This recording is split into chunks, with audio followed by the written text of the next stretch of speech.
Bila letak atas tapak tangan, memang terkejut kecil. Sebab kalau tengok dalam gambar, kita rasa dia kecil. Tapi bila pegang sendiri, baru rasa betapa kompaknya dia.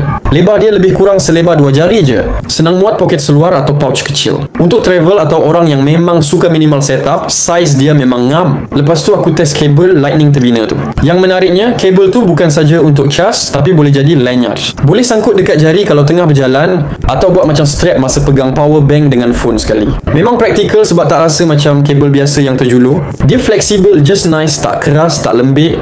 Jadi boleh adjust ikut cara kita pegang. Kabel Type-C terbina pula, aku cuba sambung terus ke phone Android. Best sebab tak perlu bawa kabel asing. Just tarik je dan sambung. Bila sambung, dikeluarkan fast charge dan memang terasa laju ni.